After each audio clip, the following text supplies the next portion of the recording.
first 15 years of my life in Staten Island, New York. I have a younger brother, William, who is 2 years younger. I played on the docks and the large ships that were in the port. It was a miracle I was never shipped out to sea. I also enjoyed teasing the Chinese laundrymen until they chased me down the street with hot irons. I arrived in Kansas at 15 and was placed in a home of Lewis and Margaret Kimmel of McLouth, Kansas. I was never formally adopted by them and do not like to speak much about the time spent there. I married a young man at the age of 19 from the community. I got a divorce from him 3 years later on the grounds of abandonment for more than 1 year. I had no children from this marriage and was given my maiden name back. On February 20th, 1918, I married Joseph Williamson Keaton in St. Joseph, Missouri, and we settled down in Topeka, Kansas. My first daughter, Mildred, was stillborn in 1922, but I had Doris in 1923, Betty in 1926, and Joseph in 1928. I loved being a homemaker and cook, and was happy in my role as a wife, mother, grandmother, and great-grandmother. My home was a favorite gathering place for family celebrations. My experience as a young girl placed in an orphanage, riding the orphan train, living with people I knew nothing about, marrying young, and being abandoned and then divorced, should have made me bitter.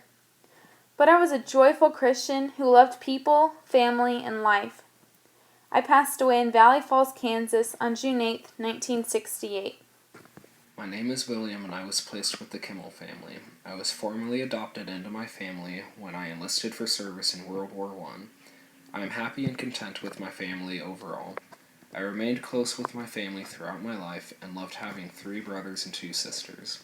In a letter I wrote, I said, in 1916, I enlisted in the National Guard, served 5 months on the Mexican border, arrived back home December 1916, and went back to school. I went back with the Kimmels, and I was with them in August 1917 when Colonial B 139th Infantry was called out for World War I. Left September 24th for Fort Sill, Oklahoma. In May 1918, I arrived in Topeka. World War I was over. I came back a first sergeant.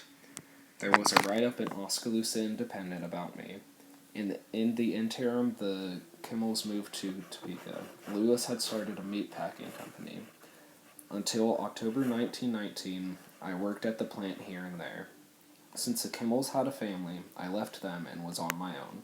October 16th, I started with the Santa Fe Railway. There I met Emma Cragen and was married September 3rd, 1921. We had 2 boys, one died in infancy. The other grew to manhood. He graduated from Topeka High School and went to Kansas State for 2 years when he was picked for West Point in 1948. He graduated in 1952 and was married at West Point. He had 3 children. His assignments were many, and in 1967 he was sent to Vietnam, where he was a battalion commander, lieutenant colonel on the front. He was killed November 14th. After we were married, we made several trips to New York. I wanted to find out about my relations. I contacted almost all of them and visited them at different times. I found my mother once, and even where I used to live. I found that my life on Staten Island was not good. The orphan train is important because it teaches us about our heritage and where we came from, and also about how hard it was to settle the West and how rough life was out here, and sort of what these orphans went through when they came from the East to join families here and meet people they'd never met before, and just sort of the risks that were taken so that we would live here and have the state that we have today.